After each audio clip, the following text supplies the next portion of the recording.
With me now is Alistair Ramsay, standing as one of the candidates for the 5 positions as MLC. I have to say this is quite surreal because we have worked in a sense together for many years. Yes. You've been breathing just outside the camera lens, yes. normally, making sure that everything's done. So yes. This has got to be a reason why you've seen everything internally and you've gone, I can do better. Well, not quite that, but I think that my experience over the years as a journalist before I went into government, and then my 17 years in the Council of Ministers, and that's pretty much longer than anyone else, has given me an understanding of how the system works.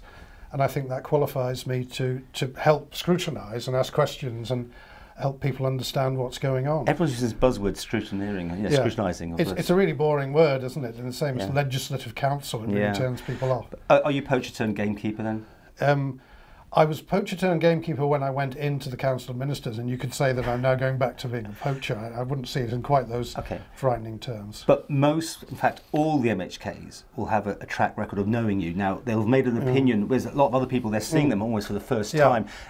That might not be a benefit, it might be a benefit, I don't know. I'm not sure that it is a benefit. Actually, a lot of the new members I don't know that well.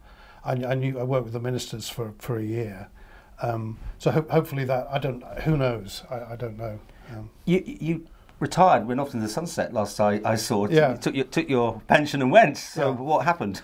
Well, I've been looking after the grandkids for most of the winter, and that's a hard job. No, but my plan originally was to go back after an interval into some form of journalism, political commentary, because that was my thing. Oh, we could use it here, and that was the plan. I had no intention of standing for LegCo until I saw the kind of advert that went out, and I started to think about what was required and what the potential of MLC was. And I put that together with my experience over the years, and I thought, well, maybe I could bring something to that table. So I thought I'd give it a go. How do you find the hustings? Interesting and strangely unnerving, and again a novel experience for somebody who's been in and around the media. But it was a unique experience. Okay, well, let's get the reasons.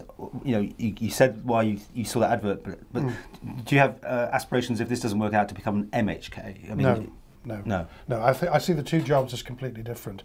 My strengths, I think, would be on the scrutiny side, asking questions, trying to understand, helping to explain things, helping to hold government to account. MHK is a totally different job, and I've never had any real ambitions in that direction. And your opinion about MLCs and their future direction? We are where we are with MLCs. I think we've got to make the most of just get on with it now, really, post-Lisvane. I can see the theoretical arguments for a democratically elected LegCo, but you could end up with a second chamber that has a stronger public mandate than the first, and that would lead to deadlock. So I don't think there's any practical solution there. And would you like to be a careerist? I mean, several terms, and would you be doing other work and that sort of questions? No, I mean 5 years would be enough, I would have thought. Really? Well, we'd have to see, and I certainly wouldn't be doing any other job. Because that would be tricky, I suppose, doing any journalism if you're in that position. I think you could be permitted to make public comments. I mean, you'd be making public comments in the chamber, and you might want to share those on social media, I think. But I mean, actually working as a journalist would be different. And with that sort of how, do you think there's been fair press on MLCs, their role? Do most of the public even understand what's going on up there? No, they don't, and I think they've become a popular sort of bogeyman. I mean, going back a few years, the Council of Ministers was the bogeyman of the day, and the Council of Ministers block vote, and we've now moved on to the MLCs, and they've become a bit of a focus for hostility. And I don't think people understand what they do, and more importantly, the potential that they've got to really bring value to the public.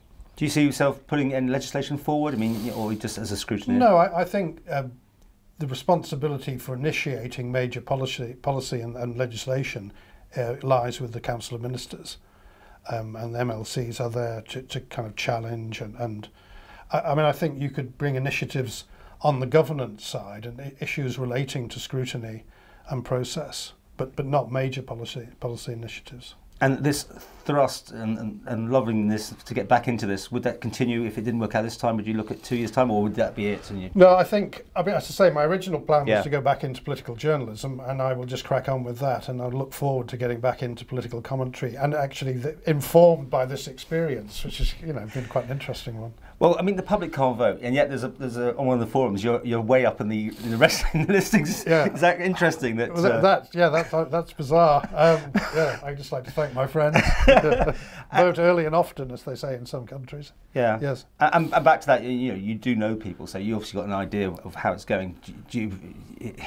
Is there a consensus that it's a good idea? Do you feel you must have that feedback already? That what, that I'm going to get in? Yeah, someone who was inside the tent already is a good idea to have in, or some, because most people haven't got a clue about government, I think, and you have. Well, in theory, it should be good to have someone who understands the system, but whether the people inside the system share that view, I'm reading not that sure. you're not sure that's been a benefit. I really don't know how it's going to be viewed. Okay. By the people who are voting on Monday. And Monday's the time. We'll find out then. Yeah.